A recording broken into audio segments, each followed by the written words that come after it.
When we get to the book of Exodus, when we get to the story of Moses, man, there's this natural tendency to jump all the way to the burning bush because it gets super exciting. We get to watch him interact with God. We get to hear him or watch him as he learns God's covenant name. We get to see his commission. And yet there's a whole lot going on in the life of Moses prior to the burning bush. So the temptation when we jump to the burning bush is then go to the plagues, and then we go to the Red Sea, and then we go to Mount Sinai, and we get the children of Israel all the way to the edge of the promised land and skip over that. So here's the thing though, before Moses can deliver Israel, before Moses can become the lawgiver, he has to survive. He just has to live. He has to make it to that first birthday. And then the ones that follow. Because you see, there are several times when the plan of God, and we're going all the way back to Genesis chapter 3, and the seed of the woman is going to crush the head of the serpent. There are a lot of times in that plan where he's building this nation through the line of Abraham, where he is bringing this Savior into the world, ultimately, the birth of Jesus in the Gospels. There are a lot of times in this plan to save humanity that it looks like it is going to be derailed, where it teeters on the edge of failure. Abraham, going to be the father of a great nation, and yet his wife's barren. The plan seems to be teetering on the edge before it ever gets off the ground at all. Rebecca, the next in the line, is barren. And at times, those moments that interrupt and look like they're going to derail it kind of pile on top of each other. And that's what's going on here. Joseph is sold into slavery. And so he has ended up in Egypt. This is at the end of the book of Genesis. Presumed dead by his father. Hoping by his brothers that he's not going to come back to haunt them at some point. And then a famine hits. And so Joseph, safe and secure now, though they don't know it, in Egypt, in a place of power, is hearing rumors of a famine back home that again threatened to derail the plan. The small nation that's beginning to bud could die out. And so Jacob moves his family to Egypt. And God, plan back on track, begins building this nation. Pharaoh gives them, because of Joseph's influence, an area in the land of Goshen there in Egypt that they can flourish, that they can keep their crops, and they can live in a measure of peace. And then there's a power shift. The man that comes into power over the nation of Egypt, text says, doesn't know Joseph. So a little bit of time has passed. And Joseph's reputation, Joseph's story, has kind of been pushed to the side. And so the new ruler looks out over the land of Egypt and says, we're in trouble. Those people are growing. Those people are prospering. Their God is building a nation, and if we don't do something, we're going to be the ones who are subservient. They're going to be the people of power. And so he issues the decree that we're seeing right here in chapters 1 and 2 of the book of Exodus, that any time a Hebrew woman gives birth to a male child, they're to kill it.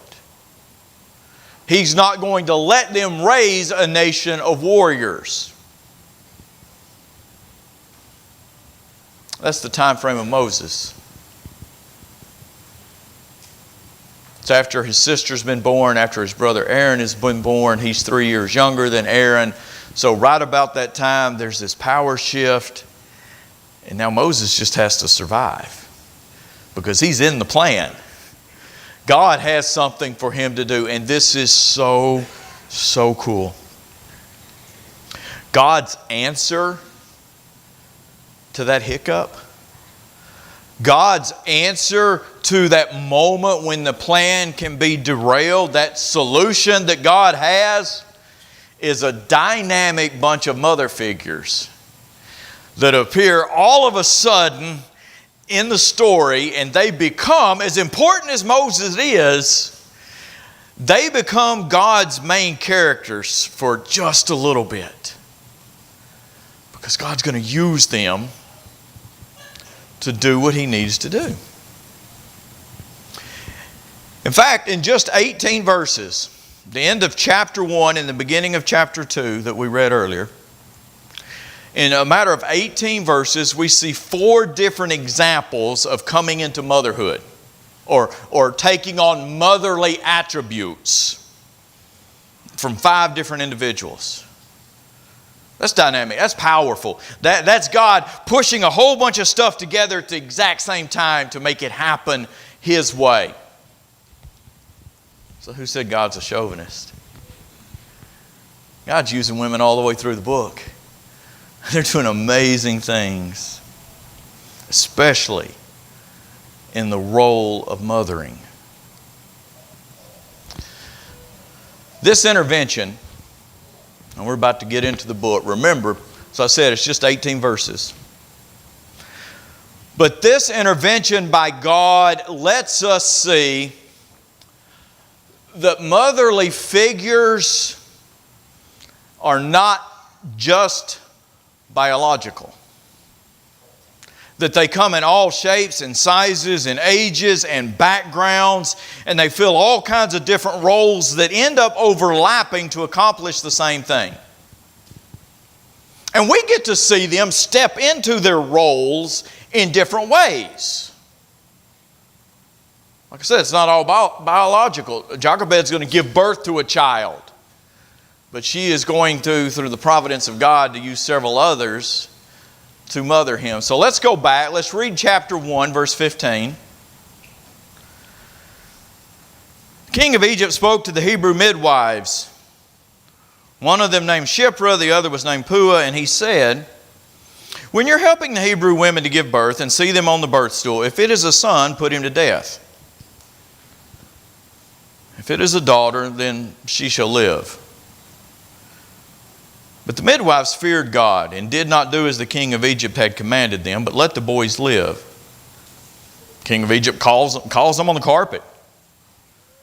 Come to Pharaoh meeting. Called for the midwives and said, why? Why have you done this thing and let the boys live? And the midwives protecting the Israelites, because the Hebrew women are not as Egyptian women. They're vigorous. They give birth before we can get there. God's good to the midwives. The people multiply and become mighty. Because the midwives feared God, He established households for them. But then Pharaoh commanded, He extends it beyond the midwives to everyone involved.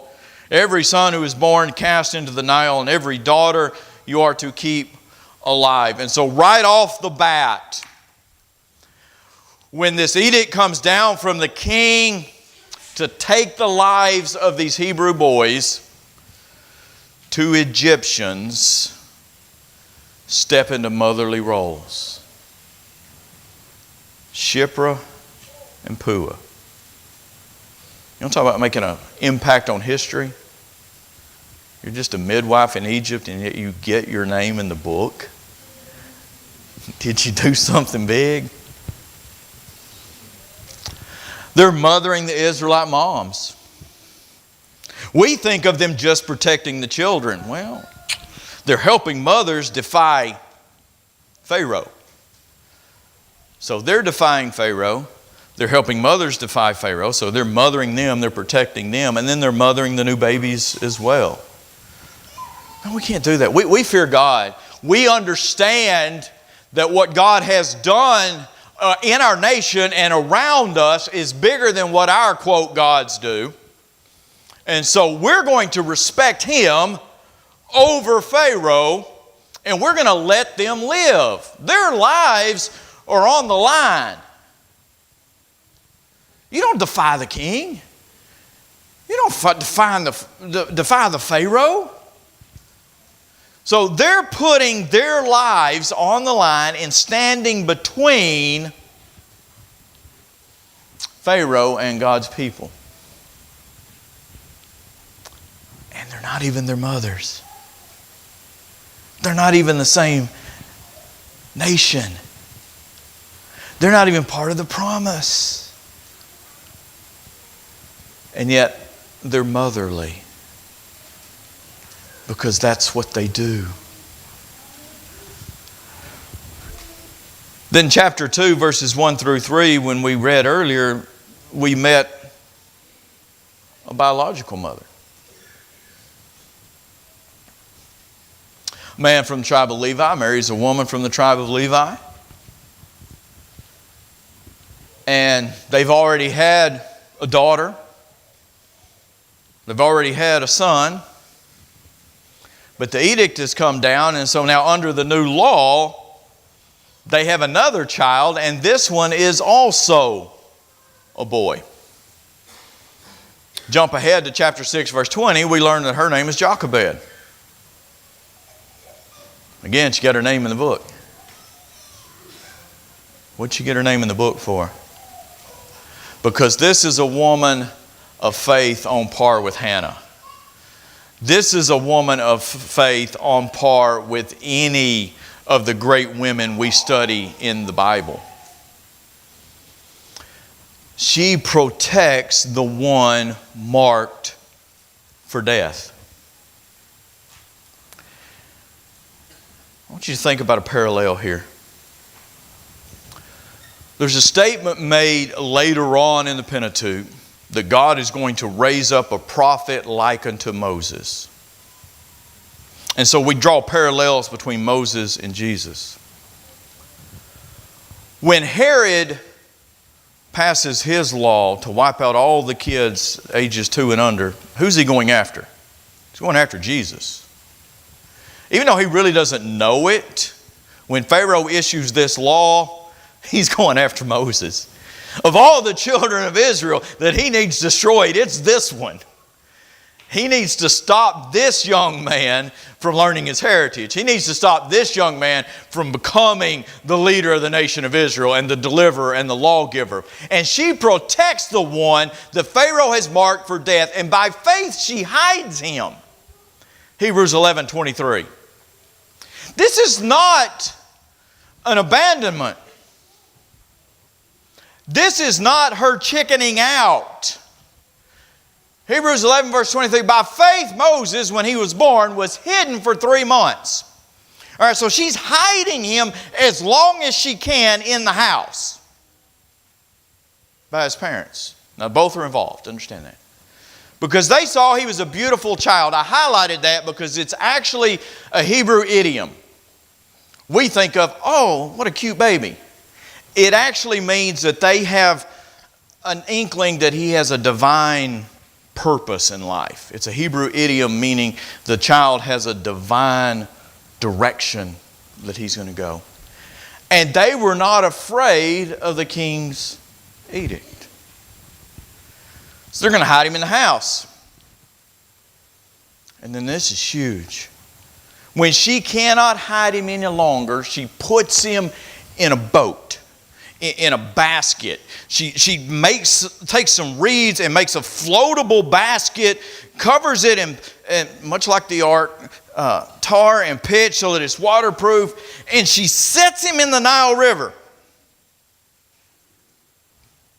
with the crocodiles and the snakes and all the rest of nature going on around them, and a death sentence on his head if an Egyptian finds him. Now you want to talk about faith. Again, I said that's not an abandonment. She has put him in the hands of God. By faith they hid him. When they couldn't hide him any longer, they put him afloat. By faith. It was a choice, an extreme act of faith to put him in the hands. She's done everything she can. And it's now at the point that God's got to make provisions for the next step in the plan. And she puts him in the hands of the Lord. Children are a gift from God, Psalm 127 and verse 3. Heritage, gift from the Lord. They're a blessing. She's not going to let anything happen to this baby. She's going to care for him. And then she's going to make provisions that somebody else can care for him when she cannot. Parents, men and women, grandparents, whoever steps into a motherly role, fatherly role, they are entrusted to us for a time. But they are to be returned to Him. We see Hannah doing that. Our role as we mother and father children is to prepare them to give them back over to the Lord so that they're ready to stand before Him. And then verses 4 through 7, we get to meet a sister. She's older than him, but she's not an adult. Her name, Miriam, and she is given the responsibility of watching over him. All right, I'm going to put the baby in the boat, and I'm going to put him in the Nile with all the crocodiles and all the snakes and everything, and then I'm going to go have you stand down there by the Nile and keep an eye on the boat. And you're going to be available, and you're going to be on the spot if he needs you. You're going to step into, as a young girl, a motherly role. And she embraces it to the point when Pharaoh's daughter comes down and spots the boat. Hey, bring that to me. Oh, it's a Hebrew baby. Should we kill him? Should we keep him? He's crying. He's kind of cute. This young girl embraces that motherly protective role to the point that she walks up to the daughter of Pharaoh and says, I got a plan. Let me help you with it. Let me help you keep him alive. I'll go find a nurse for him. I'll make sure that he's cared for. She builds the connection with Pharaoh's house. The wisdom to project into the future as to what Moses is going to need to continue to survive. That motherly role can come early. Watch young girls as they interact with babies and toddlers and how quickly they start mothering them and protecting them. Later on, by the way, it's an important woman. She's the first woman called a prophetess in all the Bible, Exodus 15 and verse 20. She becomes part of that 3-person team, Moses and Aaron and Miriam, that lead Israel out. Anyone can take on this role that Miriam takes of a spiritual mother. It's not adoptive. It's not biological. So it's spiritual. It is a choice to be actively involved in the lives of children. She's a protector.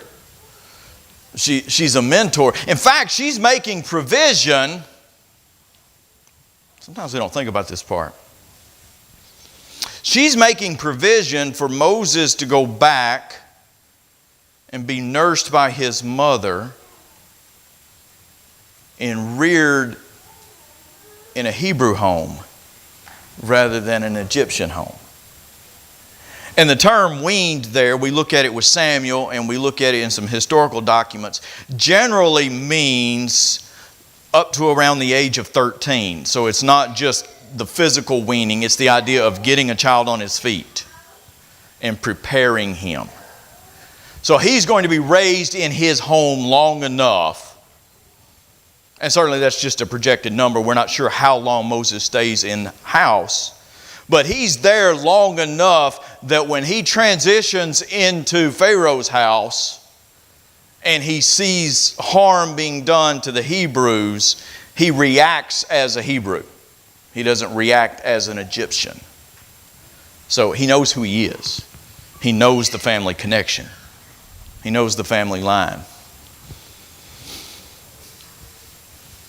Anybody can stand in the gap as that protector, like Marion did. Anybody can watch. Anyone can point the way to that next generation. And then chapter 2, verses 5 through 10, we get an adoptive mother. We get a mother who, not blessed biologically to bring Moses into the world, but she understood that she drew him out of the water, so she gets the imagery, and she chooses. This is Pharaoh's daughter. All right. She lives in the court of Pharaoh. She can't hide this young man when he comes to live with her. Now remember, think about this. This is kind of cute. These are kids just like ours when they're growing up. And so when Moses hits Pharaoh's house at 9, 10, 13, 14 years old, what's he doing? He's doing the same thing our kids do at that age. He's skateboarding in the hall. He's jumping in the fountain. He is seen. He is visible. And she is going to rear that child marked for death in her father's house. She just joined the defiance. She just joined the rebellion. I don't care what my dad says. I'm going to take this baby and I'm going to protect him and I'm going to bring him to adulthood. And she becomes a mother through compassion rather than biology. That moment that so many of us have when you first see that child and your heart melts. She opens the basket, the baby cries out, and her heart melts. And so she rescues the man that God is going to use to bring her nation to her knees. God's providence. God's ability to use the heart of a woman to further the plan. So the providence of God in this story has the right woman, the right women in the right place at the right time to make sure that the plan continues, and she chooses to act. She didn't have to acknowledge the boat. She didn't have to acknowledge that the child needed to live. She could have let it float off. She could have said, put it back. She could have said, follow my dad's plan. She chooses to act. Mothers come in all shapes, sizes, ages, and whatever else. Some are biological, some are adoptive, some are spiritual. It is a choice to take on the role of the protector and the educator and the provider for a child. And through the blessing of God's plan with a family in the church, some are blessed to bear children. Others are blessed to step into that role in one way or another. You see, God has a plan to take care of His kids. I have a cousin. She has a couple of kids that they're not parent material. but they chose the biological path to produce children. And so they ended up with no mother figure. My cousin's older than I am. She's now raising that generation. Why? Because that's what God does. He provides within us when we don't defy Him. The desire to protect, the desire to raise, the desire to provide for. So as you sit here today, regardless how, ladies, you come into this mother role, mother figure, motherly plan, thank God for you. We're not here without you. Moses is not there without 5 women putting their lives on the line so that God can use him 80 years down the road when He meets him at the burning bush and sends him back to Egypt. So the plan doesn't continue if these 5 women don't put their lives on the line. The line of Christ that God's been working on can die out in Egypt. So thank you for the roles that you play. Mothers and grandmothers and aunts and Christian sisters and Christian mothers. Now let's make this connect to our overall theme this year, hearts that love God first. And that's where that disconnect often takes place, where some people just aren't fit to be mothers and fathers. When we truly love God first, we then love others the way we're supposed to. Remember those 2 great commands? When that happens, then we go to work. And we mother. And we father. And we aunt. And we uncle. And we do all of those things to raise a generation of children that become the next Moses. That become the next Peter. The next Paul. The next great figure. And you may be making that impact in the life of a child today. Through the Bible class, through the mentor program, through direct motherhood, through grandparents raising children. Thank you.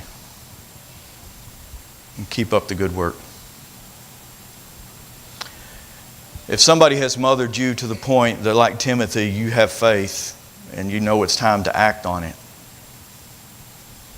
You know that it is time to obey the gospel. Today'd be a good day to do it. To make that mother proud, that mother figure proud. If you're already a child of God and you've been reared in the discipline and the instruction of the Lord, but you've strayed away from it, come back to those things that you learned at the knees of your parents as we stand and sing.